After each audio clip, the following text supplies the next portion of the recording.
In 9 paintings, we're going to take you from basic to fabulous. Welcome to the Paint Garden. My name is Sarah Muse. And I'm Megan Muse. And we are on step 2 of a level 1 painting. We have done this Monstera and now we're going to add to it and make it more fabulous. Remember to like, subscribe, and comment or you'll never see us again. If you haven't done step 1, pop over to that video and join us again later. Today... Wait. Okay. If you wait till the end of the video, you're going to learn something about us. Yeah, whose random fact is it today? Yours? It's mine. Ooh, you get a random fact about Sarah today. Am I prepared? I think I am. Okay. Right. So, if you're ready, let's go. So, last time we did this step, and we need to go over this video before we do this one. Yep, watch step 1 before you do step 2. Then we have step 2 here, and we're going to add some lights and some darks, make the background more fabulous, and then next time we're going to make it even more awesome and make it more lifelike. Yeah. Right. Duh, duh, duh, duh. So, today we're doing this. So for step 2, why don't we pull up the card and we'll look at our objectives. Okay, our big objective for this picture is tone and depth. What's a tone? A tone is, well, most people might recognize it better as a shade or a We completely value. dumb it down. A tone is light and darks. Yep. We'll get into more of that later, but lights and darks. Monochromatic palette. What's a monochromatic palette? Meaning we're using one color, but we're doing varying tones of that color. So we're only using greens, but we're using just a ton of greens. Tons and tons. And then color blocking. Instead of trying to paint one leaf, one section of the leaf and another section, and we're going to look at the different colors of each of these greens and paint in the different colors. Like shapes. We have a Big Sky palette, and now remember that I have a Cloudy Coast palette because we switched up, but my green it still was baby poop. So we kind of mixed our 2 palettes together. So, Okay, so step 1. let's look at the palettes as I Yep. read this card. Step So, 1's about palettes. So it's about palettes. Let's look at our palettes and see. We have the wet palette, so we've already mixed it from last time, and we are able to keep on going. If you don't have a wet palette, you're going to have to mix it all up right now. Mix a range of greens using Ultramarine Blue and yellow, Cadmium Yellow. I took Cadmium Yellow with Prussian Blue. Add more blues to create a darker greens and more yellows to create lighter greens. So, that kind of self-explanatory. This is lighter color, this is a darker color. And this variance creates darks and lights, the different tones of the greens. Aim for several distinct values, light, middle, and dark, to give your flexibility when building form and dimension. So this is very, very, very important. Right now, I kind of have it. I have some darker greens here, some middles, and some lights, but I'm definitely going to have to mix up more. Yep, I used all of my darker shades of green, and so I really want to push a dark, dark, dark green to today. And so if I leave it like that, then I have 3, but I kind of want to push it and get 4 or 5. So I needed more blue, so I'm going to try to make a really dark green. In order to switch out if you want to make it lighter, add more yellow. If you want to make your green darker, add more blue. And be aware of a little blue goes a long way. Yes. Like a long way. Just be very careful. I'm making this nice yellow color. I'm going to come here. Oh, I need more yellow. I'm going to steal yours. Yes. Thief. Thief. Sharing is caring, okay? I like my little cups. Keeps everything nice and wet and ready to use. All right. And you can definitely see the distinct tones on your palette. They're not in order. I just looked down and I was like, oh, that's going to bug me. So I just have this really blue green that I just mixed, and then I made, this is pretty much what my dark green is from last time. And then I have this one, and then this really bright one. I have a lightest, little darker, and get a little darker, and really dark. So I'll have 4. You can, and 2, you don't have to mix them all up. You can just pick them up from your brush, and you know, as you go along. So why don't, since I'm still mixing, why don't you start? Let's go look at Megan's stuff right now. You can start instructing, and I can just finish mixing. Okay, so once you have your palettes all set up, our next step is going to be our background. So last time we have just a flat background, right? So let's look at our card real fast, actually. Well, so step 2 is background. We're going to begin by adding a subtle variation to the background to create depth. We're going to layer light, medium, and dark greens directly into the existing dark green background. Use the cutting in technique from step 1 to carefully move around the leaf. Apply soft blended strokes to create a gentle gradient, allowing the colors to shift naturally without sharp edges. So we want a soft gradient in the background, but we want to keep our soft edges. So if we look at my canvas, I want a gradient coming from light to dark, right? And I think that'll help really create a better contrast. So from here, I'm going to start with my angle brush and just kiss the water just a little bit. No, you don't want to thin out your paint too much or just make life harder for yourself. And the water will thin out your paint.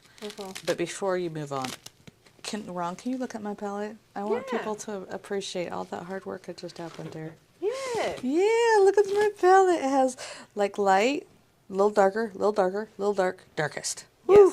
Okay. It has a very good gradient now. Yes. Mine are just puddles and random orders. You know, petals and random orders helps you be creative. Yeah, okay.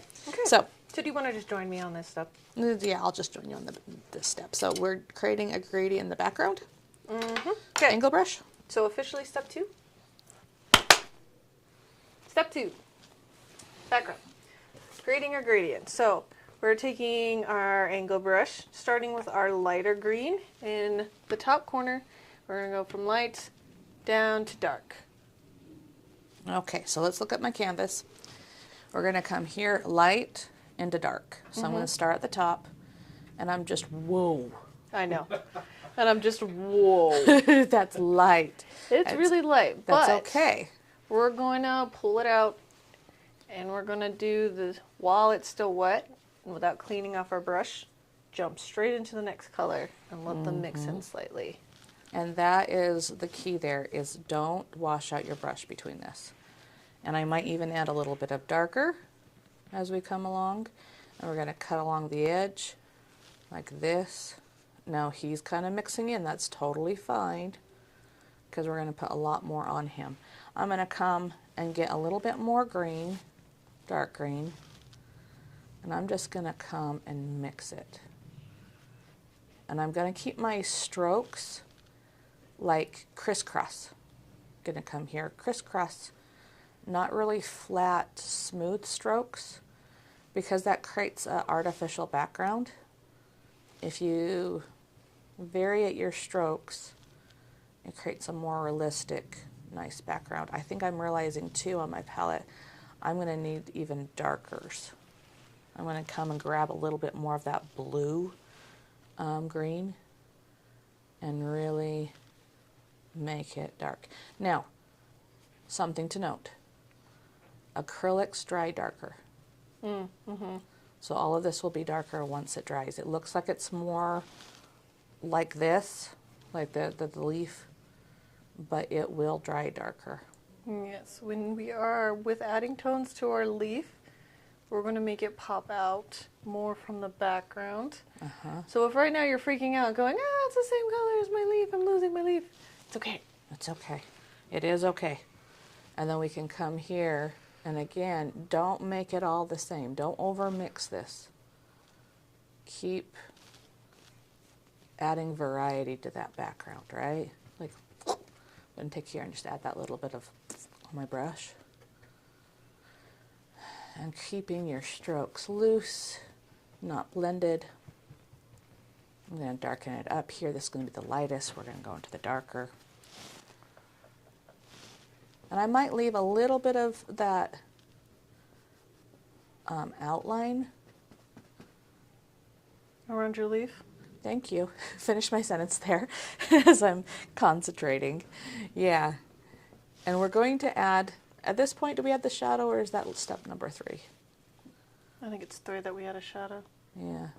Could I add a shadow right now? You jumping ahead of steps again? Yeah. Because it'd be easy, wet into wet. Jumping into steps. Yeah, I know. Okay. Getting this dark down here. Now, for the most part, acrylic needs at least 2 layers. We put down 1 layer last time. We kind of put 2 layers. A little bit. But you can still see our canvas. Like right in here, I can still see my canvas. A little bit. But since we're putting another layer in today, last time I needed thicker paint. And you know what? This one, look how dark our reference is. It doesn't have a very, but I think we need to go even darker. I think we need to push it darker. Yeah, we do. Darker. Hello, darkness, my old friend. Oh, goodness. Sarah's singing today, guys.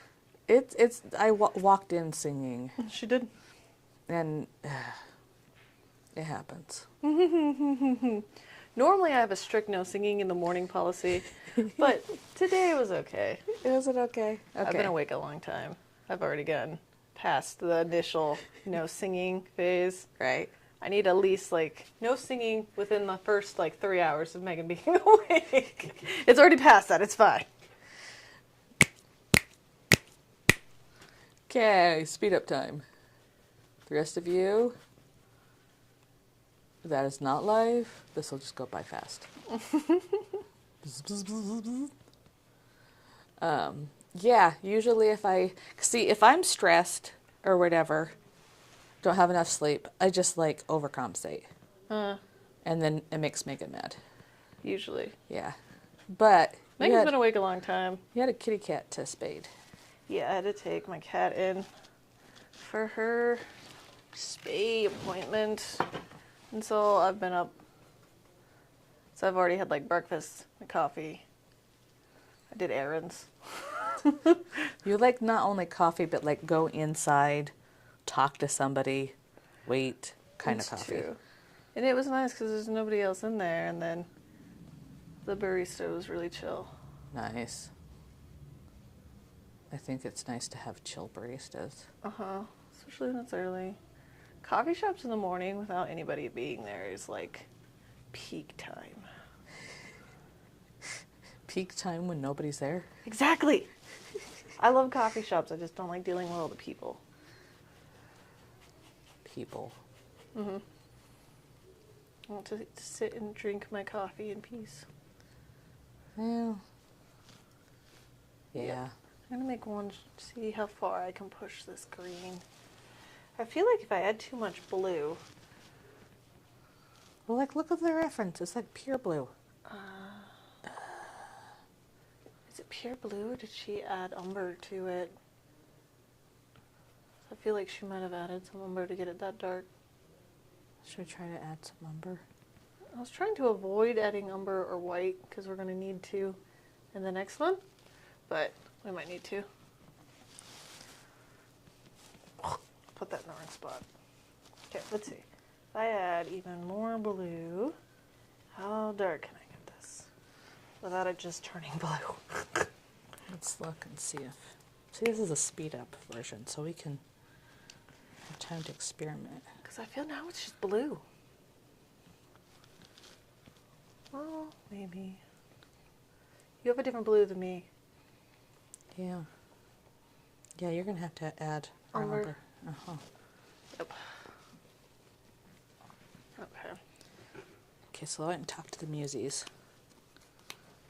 and talk about adding umber at this point. Okay. Okay. Okay, Musies, we've gotten it pretty dark, but do you see how dark this background gets? We're going to need to take some raw umber at this point, mix it into our blue. Taking raw umber and ultramarine blue makes Black. Unless you add more ultramarine blue, then it creates a really dark, dark blue. So we're going to deepen where you want. Again, this one's not, the background is solid, right? We're adding some variegations. We have our middle tones here. Now we're going to really push the dark tones, really make that leaf pop by making the background really dark. Yep. Okay. Sorry, I was focusing. Okay, so let's look at my canvas again. To do this, I've already mixed a little bit of my umber into my blue, and I am coming in here and darkening it up.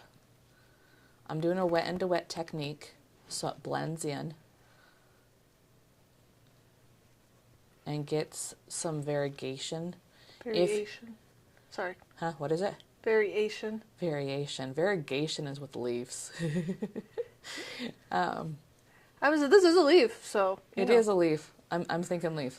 But just adding that darkness that's not flat. If you want flat, you start with the raw umber and blue at the beginning. But we changed things up a little bit. Yeah. And I like changing things up. Taking a little bit of creative license. Yeah, because it's step number 3 got changed up. Yes. So do you see how this just really darkens that background? It's still green, but it really darkens. Just because it says monotone does not mean you don't mix other colors into. It's monochromatic. I'm using all the wrong. All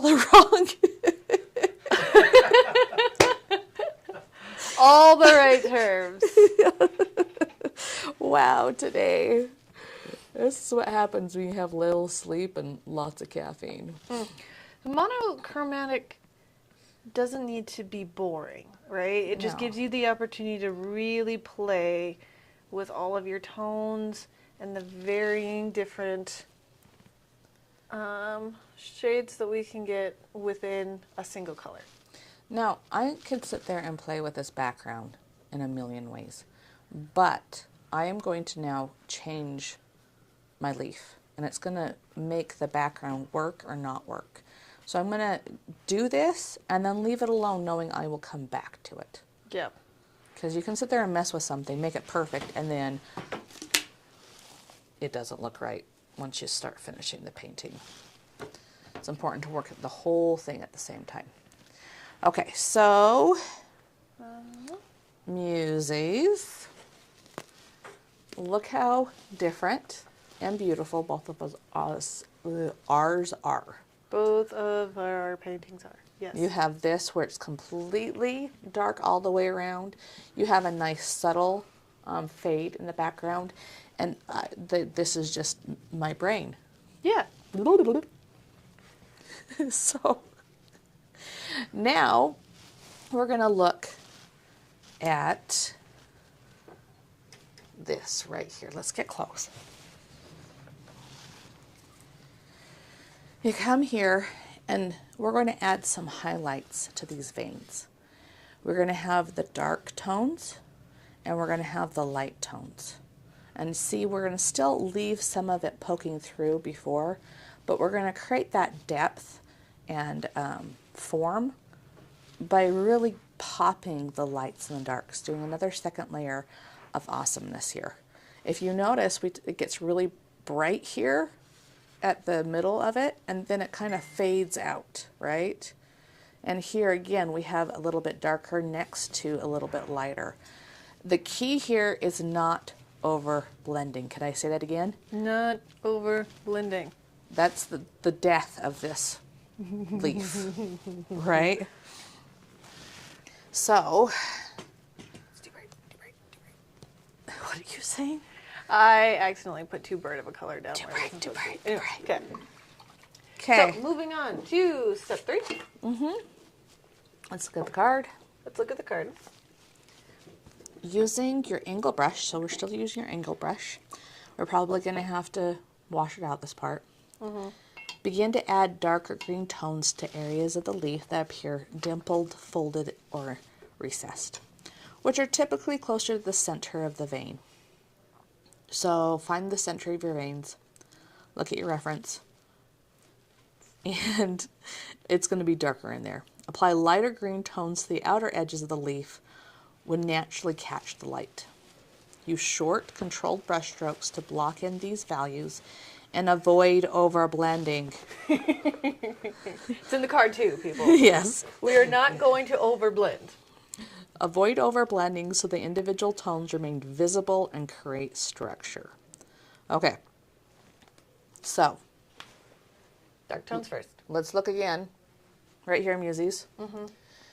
We're going to, around this leaf, create darkness, right? And then on the top, where the light would hit it, you create lightness. So let's do that first and then do the veins? Yes. Would that be logical? That would be logical. The veins So- are down on 4. I like to do this to color match. And I know that my darker green needs to be even darker. And I'm going to grab a little bit more of that blue. Boom, shakalaka. It needs to be pretty darn dark. I don't think I'm getting dark. Yours dark. Mine's I think ish. yours is dark. Hold on, you know what we didn't do? What did we do? So step back. Before we went on. Observe. Use your muse vision. Step back. Observe. Now make a decision. Step back. Observe. Visualize that change. Now you're gonna do it. Execute your vision. Muse method. I'm sure it started around the sign. Okay. So, stepping back. Let's look at to make sure that we're pretty. I don't even know if mine is dark enough. I might need to push it further. But I think I'm going to use this dark. 1, 2, 3, 4. 1, 2, 3, 4. 4. Yeah, she adds some stuffs. Look at that. We have some stuffs we're adding here. She added a cutout. Uh-huh. Look at that. We get to cut it out a little bit more. And I don't like this one. I'm going to change it. So we're going to have to go back in steps. Back to step 2. Uh-huh. Okay. Back to step 2. Just back to step 2, Brian. Well, we're not going to go back. It's going to be a logical flow. Well, I mean, we're going to finish this one and then... We're just going to go, oh, look, I stepped back and I noticed something different. So right now it's just a sped up version. We're speeding right now. That's why I clapped. That's why you clapped. Shayla Livingston, 2083 says, no painting is ever perfect. This is true. Yeah, it is very true. That's just because she hasn't seen mine. Just kidding. Just kidding. All right, so she did cut in an extra right here.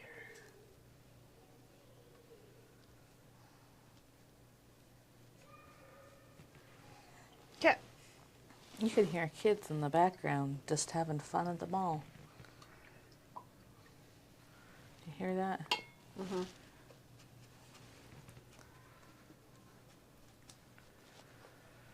Okay. Bloop, bloop, bloop. Bloop, bloop, bloop. I was going to do the little holes That's after later. I do the leaf. That makes sense. Okay. So, now, toning the leaf. So let's clap again. Musies. Newsies! Okay. Make sure you color match, and we're going to get the dark parts. Okay, so now we're moving on to step 3. Starting with our darker tones in the dimpled and recessed parts of our leaf. We are not over blending. And yeah, just think about, look, make sure you're looking at your reference. Find the dark tones. Keep your eyes going back and forth. as you block them in. And if you put it in the wrong spot, it's okay. We can paint over it. Yeah, we can paint over it. And again, look at my brush strokes. Why don't you come to a close-up of my thing and look at my brush strokes. I'm applying it. I'm making sure I'm going back and forth between my reference and what I'm painting. I'm blocking this in, and I'm not blending. It is so important at this stage. We'll eventually blend a little bit, but at the beginning, you just kind of put them in like this. Just dabby. Make sure you have enough on your brush. Like I'm starting to not have enough, so I'm going to go pull my paint through again. It's pretty dark. What we're putting in is pretty dark. It looks pretty alarming. Yes, it does. But don't freak out. I think yours is too dark, or maybe your leaf is. My leaf is really light, actually. Let's look back, Musies, at the difference. Again, you have different colors of green and stuff. I would almost tone down before you go any further. Just make it a little less blue. Because look at the tone difference between this and this. Yours is lighter, so you're putting this color on. That's going to be so drastic. So you have to think about the tone variance. Like it needs to be just like darker, but not dark. Because yours is lighter. Does that make sense? Do you tracking? Yes. More like that? Look at the difference. Go show them the difference between your two colors. So, I just put, so this is what I was using, which is what my darkest tone down here is. But I pulled it back because my leaf is so light. And so now I'm going to be using this one, which is more of like one of my mid-tones as far as my dark tone goes. And then we're coming in here. I'm adding a few extra little variations at the bottom. Now, while no painting is perfect, having a bad painting in the sake of having a non-perfect painting is, don't do that. See, so many times. Sure, Sarah. Does that make sense? No. No. Like, well, I'm on an acrylic group on Facebook, and somebody was asking how to make their water better. And I could tell a lot of people just didn't know what to tell them. Yeah. And they're like, it's fine. I like your style. And it was like, that's not the question. The question is, how do you make it perfect? How do you make it better? Better. Thank you, not perfect. Because the person wanted to get better. Yeah. Than where they currently were at. Right. And so if it doesn't look right, analyze it. Step back and observe it, right? That's the whole silly song. That's the whole Muse method, is figure out, yes, mine is not going to look like this painting, the reference. Because it's not the reference. I can train myself to do exactly like that. Yeah. But If we wanted to. We could push it and spend the time to do it, and eventually we probably could make it look exactly like the reference. now, show you a different technique. I'm running out of paint on my brush. And so here where it gets darker, but not too much darker, I'm just going to take that very thin layer and add like a see-through glaze on there. Add some, but not a lot. And I don't have a lot of water on my brush at this point. I am just tiptoeing. Okay. Can I ask, what would be, in your opinion, the difference between a bad painting and a not bad painting? So, I have an answer to that too. But Good, Sarah- because I don't. I do. So I would consider a bad painting to be a lack of effort to try, a lack of effort just to try, right? Like, people will come up with excuses. Oh, I like it like that. And I was like, do you like the fact that your head is 5 times out of proportion? Is it, or is it because you're having trouble getting the head in Okay. proportion? Musies. Here. I have an answer. Do you have the answer of what a bad painting would be? An incomplete painting. Okay. If the head is like 5 times too big, you have to change anything to make everything work. You just haven't made that head smaller. That's a bad painting. You haven't finished it. You can say it's finished because you don't want to work on it anymore. that's a bad painting. I have one hanging up on my wall because I thought, well, if I put it above my bed, I'll look at it and figure out what I need to do to it. I'm never doing that. It's a bad painting because I haven't finished it. That's the answer. Bad painting is one that you're unwilling to finish? Yes. So the answer, my friends, is laziness. The answer is laziness. That was my answer, actually. I was like, it's bad if you don't actually try to either use your skills to their full, like, their capacity, or try to develop new skills. Because, like, people will talk about comparing, we have voting, right, for the 5-year-olds and then the 10-year-olds. And I was like, yeah, but that 5-year-old worked so hard. And they did so great. I think that's a beautiful, amazing painting. That 10-year-old slapped some paint around and got really angsty halfway through. I would say the 5-year-old has a better painting. Because they worked harder. Because they worked harder and they tried. Yes. Okay. Show you another technique. Okay. Oof. Let's look at my canvas. And I just did something. So I squished my paint on. I dry brushed it. Now I'm dipping it in my water with just a little paint. And I'm kind of doing a glaze. And what happened is I did a glaze and it dripped. And then I touched it and it just like took off the paint behind it. Have no fear. Sarah is here. Oh my gosh, I am on one. You're just hearing my inner monologue, people. You're welcome. So now I'm going to do in a glaze where I've done some dry brushing. Now I'm giving a little bit more form to this leaf by adding just a little bit of a glaze around everything. And again, can I repeat this one more time? Look at your reference. Just don't sit there. And it's fun. Sometimes I do just have a fun painting without a reference. But you're here to learn something, to push yourself, to observe what's there, to look at what you're painting so you can paint anything. If you just go from your head, great. But if you want to push yourself. If you want to learn, you're Yes. going to need a reference. You're going to need a reference. That's like, it's great that you've managed to memorize certain things. Uh-huh. But then you're just repeating skills you already have. Uh-huh. You're not actually learning anything. Right. Again, bad paintings are laziness. I clapped too soon. It's a I weak. wanted to hear that laziness. Shayla's says it looks like it's crying. It is. It looks like it's crying. I'm sure that. But there's an object lesson there. You know, you can fix anything, or sometimes those mistakes end up being happy mistakes. And it adds this little weird thing. And Are you still doing all your darks? I know you're doing glazes to like in-betweens, but I started putting in mids. I'm doing mids through glazes. Okay. Okay, so follow-up question. Mm-hmm. Is a painting ever truly finished? Yes. Oh, we have debated this before, and yes, it is possible. What did we decide? The painting is finished once you have, in my opinion, it's when you succeeded in what you set out to do. Okay, pause. Yes. We need to stop the time lapse. So. Okay, we have all your dark tones in. If you cut to Muses right here, Megan has already started putting her light tones in. I put mid-tones in. Mid-tones in. Mid-tones, the middle of them. So now we're going to come and get the middle of them, start putting them in, and then we'll go into the light. So let's watch us for a little bit. We're going to do a little time lapse as I put in the mid-tones. Mid-tones.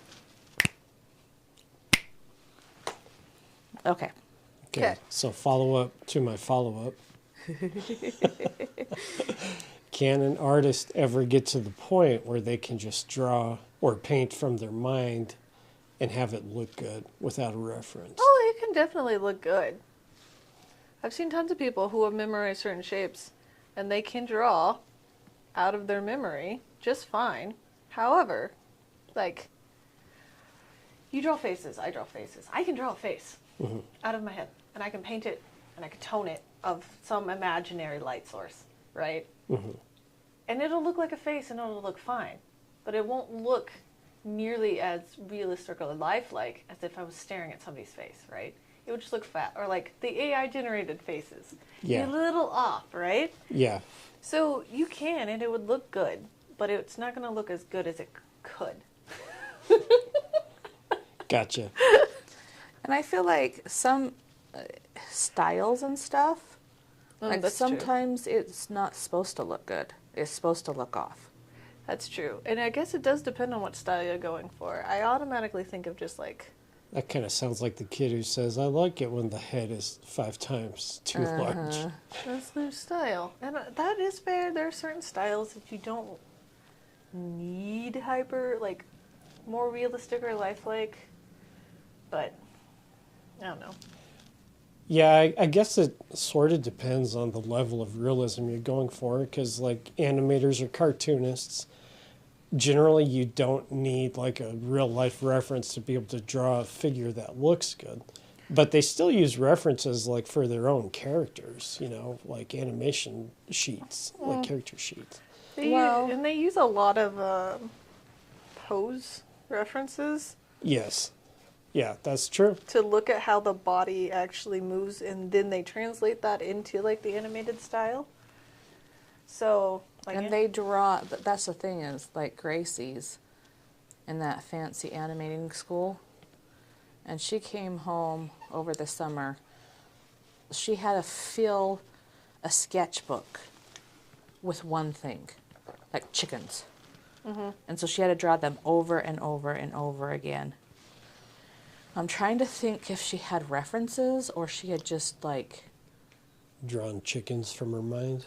yeah, that's a good question. I'm going to have to ask She her. probably had references. I mean, she probably had a reference. the reason why the Disney animators were so good was because they were studying these things in real life, like real animals, real people, so and so. And they would take like still photographs and study those and see how they actually moved and, you know, worked out the timing and everything.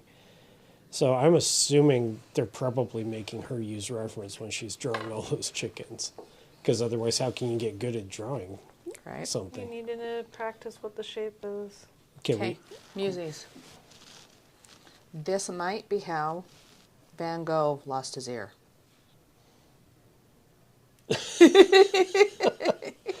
So he had a studio mate, and they would get in these huge fights. Van Gogh was of the opinion you have to have something in front of you. Doesn't matter if you paint it correctly or not. You need to be looking at something to paint something. His studio mate was like, nah, not happening. You just, from your brain. They were malnourished and slowly crazy. Yeah, and They would get probably into knife fights. really intoxicated, actually. And so is it more logical that they got in a knife fight over the biggest argument they ever had, and he went to half of his ear, or he was like, I'm so crazy. Like, I think it was his studio mate. And I always forget his name, and Stephen in class always tells me his name. So go look it up. What is, that is what Ron's going to do here. Oh, okay. Yeah, you go look up Van Gogh's studio mate. But first, we have an audience question. Okay. Oh, okay. Do we want to unspeedify it? Because it might be pertinent to what you're teaching. Oh, I think. Okay, so Okay. Shayla's asking, why do you start with the darker paint and add lighter? you're all excited. Well, so I always start with darks because dark tones eat light tones. So you could start with your light tones and then add the darks to it. But I always felt like they're going to just, even unintentionally, just eat out the light tones. So I use my dark tones first and then I apply the light. And when they mix together, you create all your multiple mids. And then later on, you can go and do brightest brights, highlights, right? And that's what really gives you form and shape, right? Is because by mixing straight light into dark, then it starts making all of these other, the billion other tones and values. And this does make a difference. Sometimes you start with your middle, add your dark, your light. Sometimes you start with your light, add your dark, and pull in your middle. It does make a difference. Good question. Okay, so now I think I need to put in my lights. It's not all the way finished, but to be able to really see the thing, I'm going to come in here and put in the lights. Yep, I was going to step back and see how I feel about my mids and my darks. before starting lights. So let's look back at the card, right? So we've already done number 3, tone leaves. Number 4, add details and refine it. With a small brush, add the lines of light green to define the veins of the leaf. Allow portions of the original darker green from early layers to remain visible between the veins, enhancing contrast and reinforcing the natural texture of the leaf. So, and look, it says to step back. Look at that, you already did it. Step back and assess the overall balance of light and dark tones across the leaf. Make small, intentional adjustments rather than broad changes, allowing the layers, tones, and line variations to create a finished dimensional look. So I really like how you said small, intentional adjustments, just because right now, if you look here, Muses, you have this, and you have that, and you have this. I don't know about you. I look at this and go, Yeah, mine kind of looks like a mess too, actually. Yeah. It looks kind of silly because I don't have any lights on here. So small incremental changes. I'm not going to keep on repainting this. I want to put on my middles, my darks, and my lights. We want to get all 3 of those on before I start refining it. I have my middles, I have my darks. Let's put on some lights. We're going to make sure you do something called washing out your brush. Because we're going from darks into lights. No, because this is dirty and I'm leaving it right here and it's going to die. Oh. You know. You just left it hanging out, that's why. Yeah, and it says use a small brush now. For details, yeah. Yeah, we're doing details. And to do the details, you know what? Should I do the big... This is not a detail. This is a big one. I'm going to want to use my angle brush for this one, huh? I'm going to come here, load up my brush, and go, oof, I might need some white on there. Yeah, look at that. We need some white in our palette. Just a little bit. Not a whole lot. I'm just going to mix it in with my finger. Ooh, different finger. Oh. You can tell I'm a little spicy today because my fingers get extra coated. Okay. Smush. And I'm going to come here, figure out where this line starts, goes, and ends. I'm going to go here, squish. Now, why don't you look up close at this point?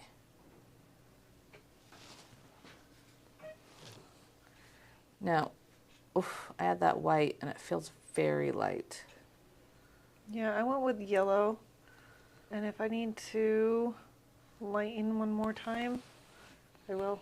Again, like Megan said, start kind of with the mid and then add on top of it. I just think I'm going to add some more green too. Like this. And I'm going to make my brush stroke thinner as it goes along. This a little bit more thicker. To create that natural look. And how I do that is squish closer to the vine and then less pressure later. You're using an angled brush, right, Sarah?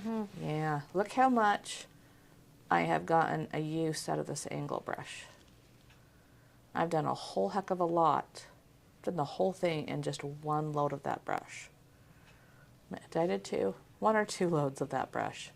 If I used a really thin detail brush, for this is not detail, I would have had to keep on dipping my brush back and forth.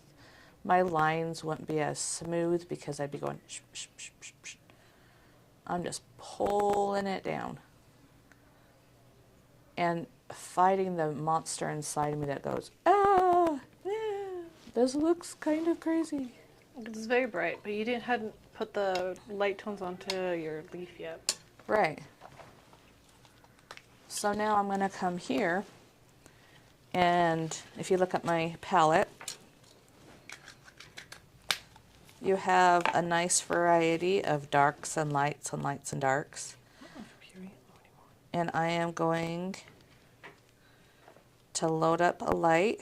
And if you look here at the reference, I'm going to hold it up and realize that this is not the same palette as I am. See, look how much closer she is. Look how different I am because I'm using a different blue. Yep. And I'm going to try to make that. So I need the light, but then I need a little bit of blue to create a little bit of a blue effect. Too much on my brush. And then let's doop. There we go. Das we go. Like, again, I'm not going to get it the same color. Why? Your blue's different. My blue's different. There we go. I'm going to start looking at the lights and layering it. Can I say there we go one more time? There we go. There we go. There we go. That looks nice. Get into my soft, soothing voice and talk about squirrels. Look! Hey, that really looks cool. That looks really cool. And it looks even cooler and less not good as I keep on going along and trusting that process. Yeah, so light tones. So I'm going to start with my more yellowy green and then cut in with my lighter. Oh, there's a baby that's unhappy in the mall. Yeah, Shayla, can you hear that? The unhappy baby. Are we back to time lapse? Oh yeah, Oh, I'm yeah. sorry. There. I'm gonna have to go back and go, okay, time lapse a long time before this. Well, some of the information was pertinent. Yeah.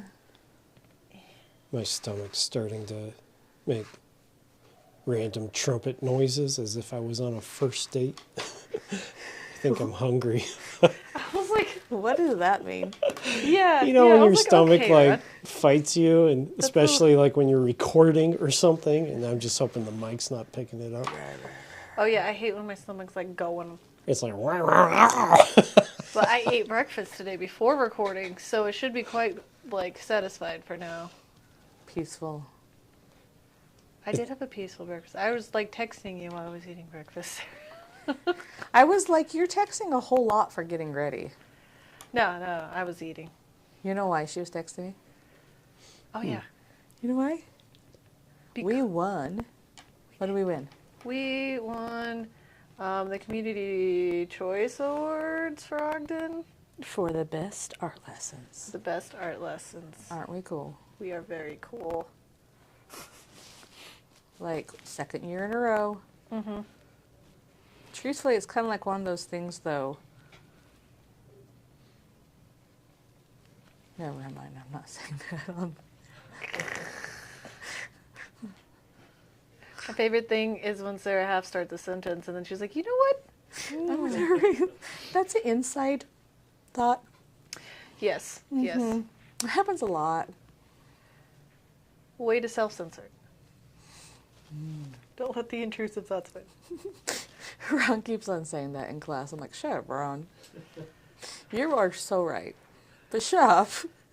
I had a student tell me that. I don't even remember what it was about, but And then you're starting to repeat that. yeah. I love it. It disarmed me a bit, and it was like, okay. Some parent is telling that kid, that's an intrusive thought. Yeah. Don't let the intrusive thoughts win. I've said that to children before. And then they went on this whole thing trying to identify their own intrusive thoughts. And I was like, okay. Well, that works. Yeah, I was like, all right, well, as long as you are using this as a developing moment, it's good to recognize the intrusive thoughts before they get you. I don't even remember what I said, but yeah, this kid, bless her heart, was like, Ron, don't let your intrusive thoughts win. So then I started using it on Sarah. And I need that a lot. I was like, no, this intrusive thought is happening. It is happening. It is happening.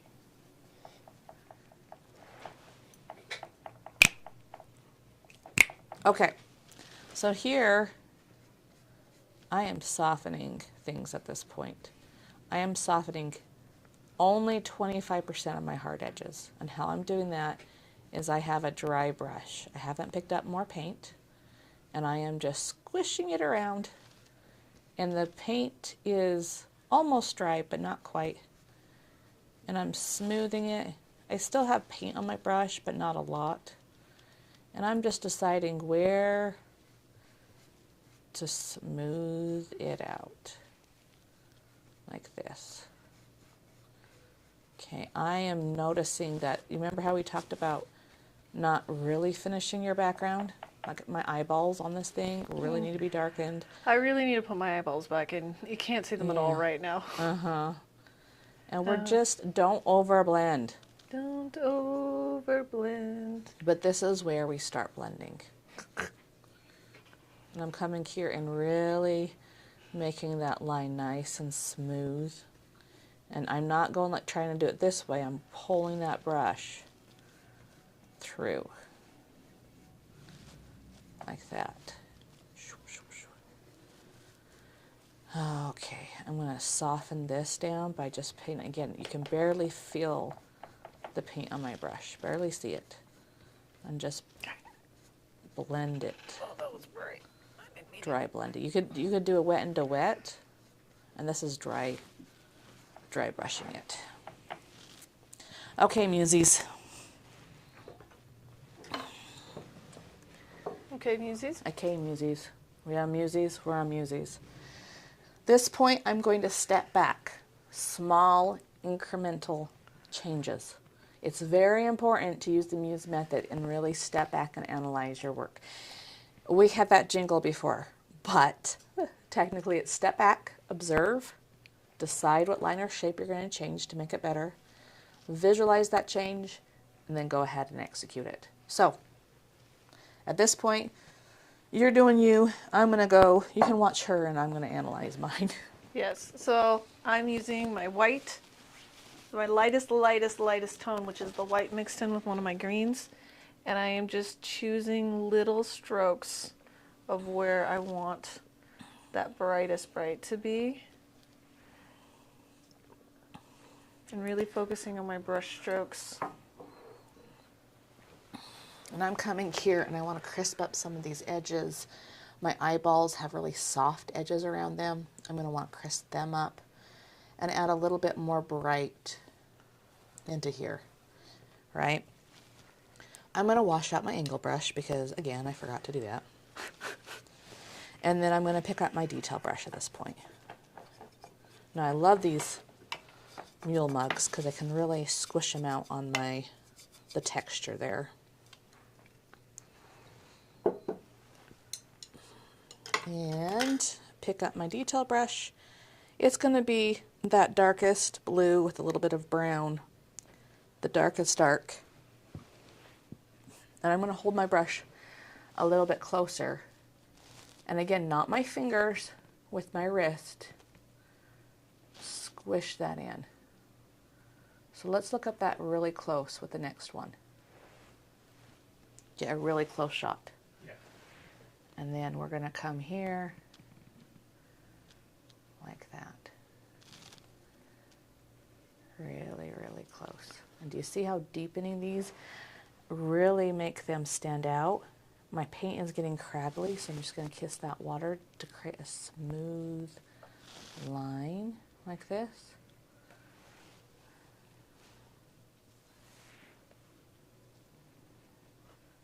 There we go. And define. We're deciding truthfully where to harden and soften these edges. That's this step. Mm-hmm. Right? I'm coming in here and cutting in just little sections right close to the inside of these. Not around the whole thing. You don't want a crisp edge all the way around. It makes it look flat, almost surrealistic. But to make a realistic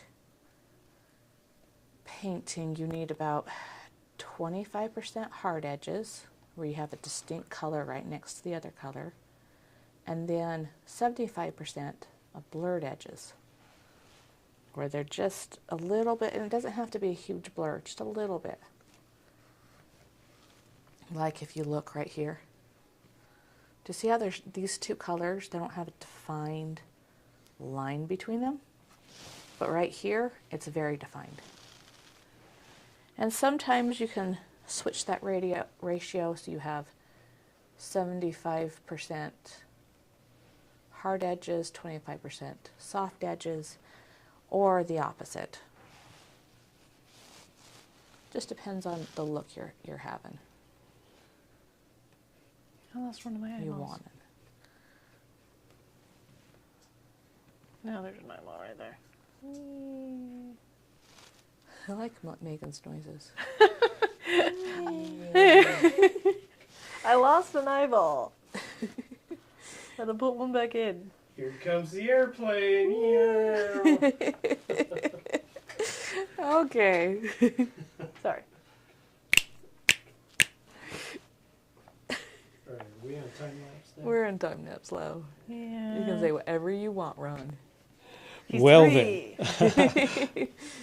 then. I'm finding, as I'm learning Procreate, I'm having this issue where my portraits and my paintings are becoming muddy.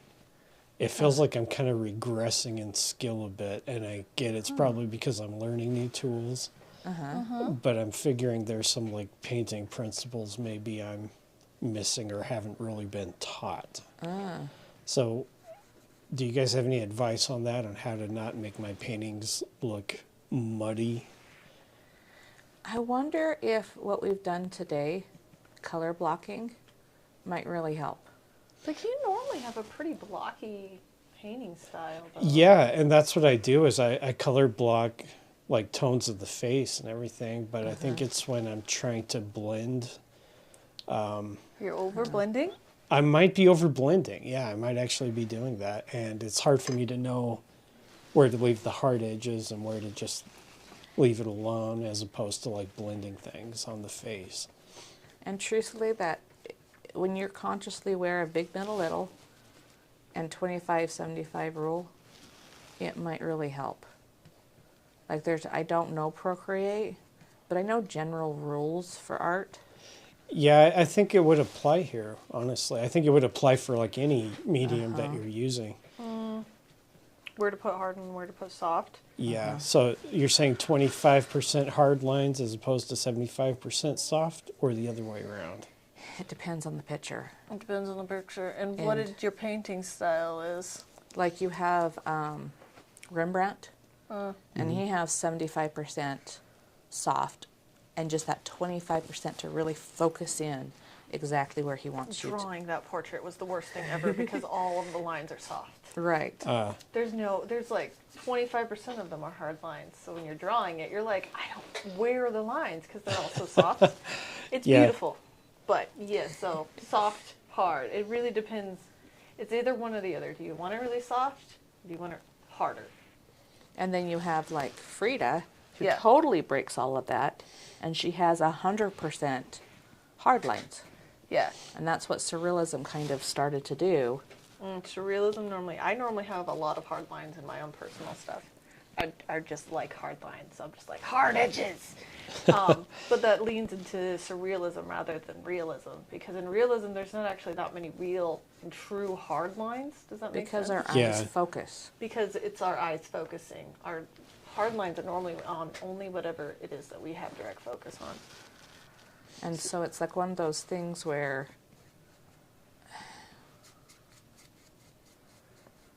So for your faces, my hard edges on faces are normally actually just... truthfully, the hard edges should be, if it's like a tilt, right? Mm-hmm. The hard edges right here, and soft edges here. So right here where I'm closest has a few more hard edges, and back here is supposed to be softer edges. It's like I have personal preferences. My eyes are always too defined and have too many hard lines, just because I like them that way. My jaw lines also I always define them more than you probably should for realism. Yeah. And then you soften the nose, because noses with super hard lines look ridiculous. And Yeah. Well, and then that's my mouth, funny.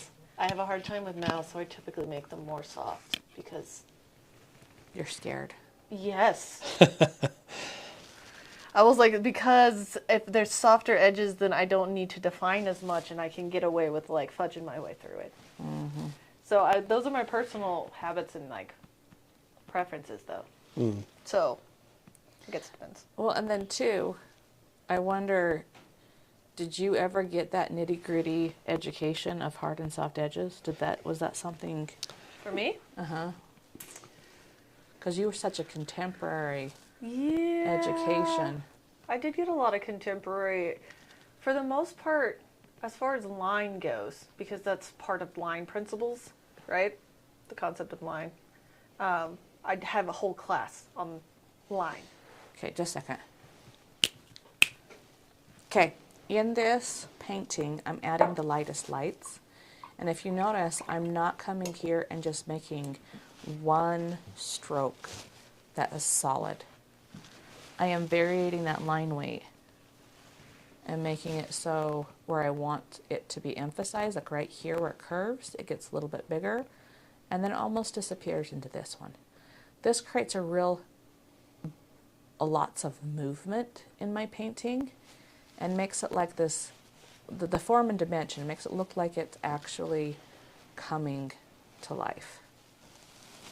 And I am just kind of looking at it with intuition, but because I've studied that picture and studied line weight so much, I can go and just kind of do it. I want you to spend some attention on your reference. Figure out where, like right here, even though I'm just kind of doing it, I'm still referencing that back. And figure out where there's like a lot of light tones on that and where there's a little. Okay? And this puts your picture really over the edge of awesomeness. And right here, like it just kind of fades out. I'm barely touching my canvas, doing a little bit of dry brushing, getting that to fade. Okay? This is the final little things that make it really pop.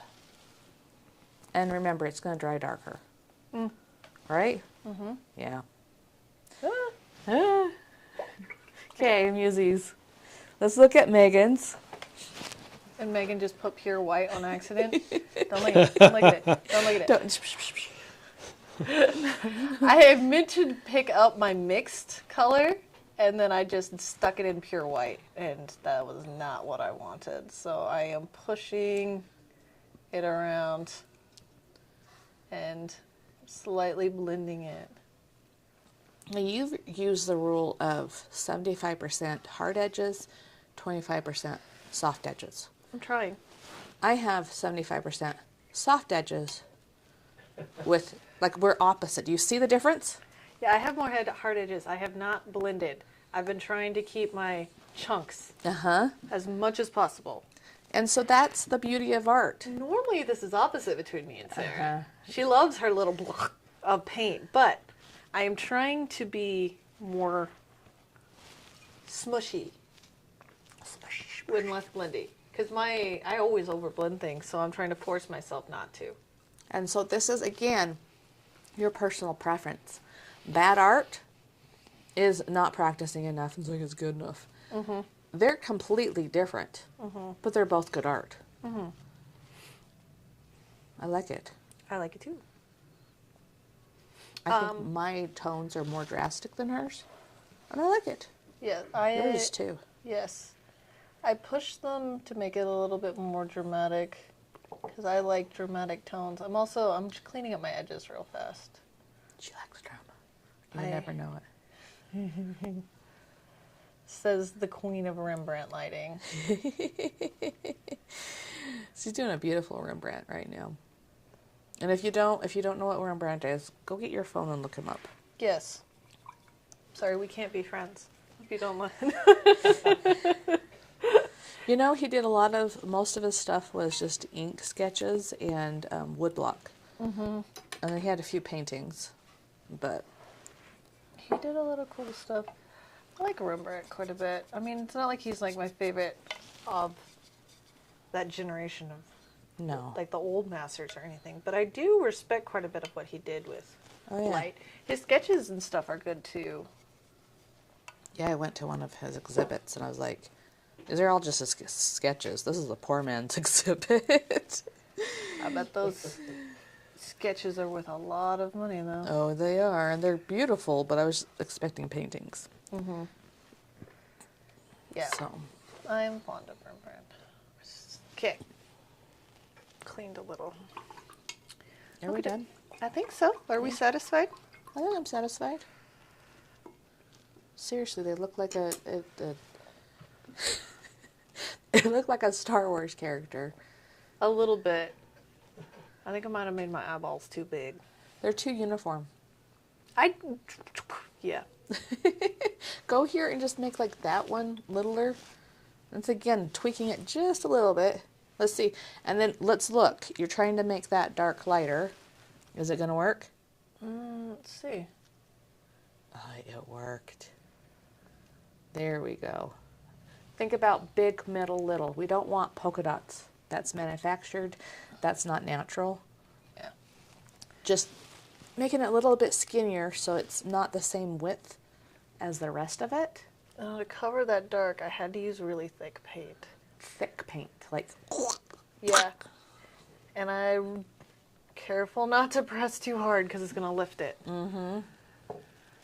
That one little made it look at the cohesiveness, the composition, just pop. Are you done? Yeah. Okay. Okay. Hear that? Of us taking it off. That's why we have tape on the easels. Yes, that's why we have tape. Bye-bye.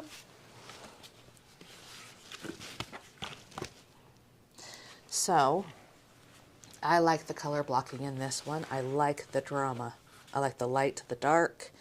I really like how most of it's not blend. It looks really dimensional with that.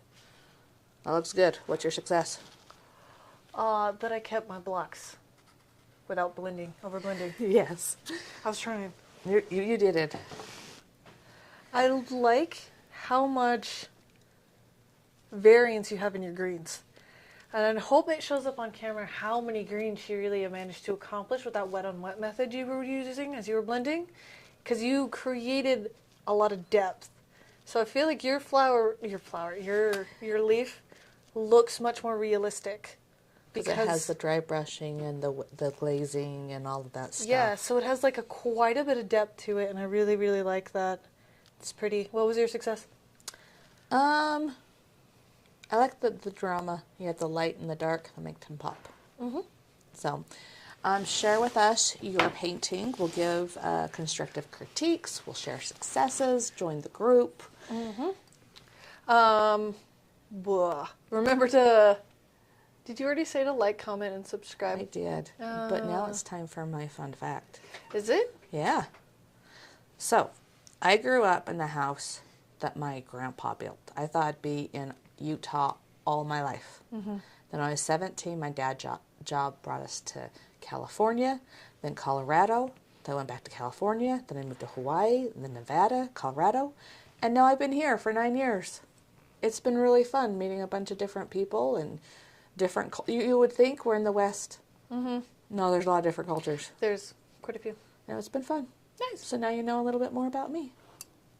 All right. Okay. All right. Thank you for joining along with us today, whether you were just hanging out or if you were painting along.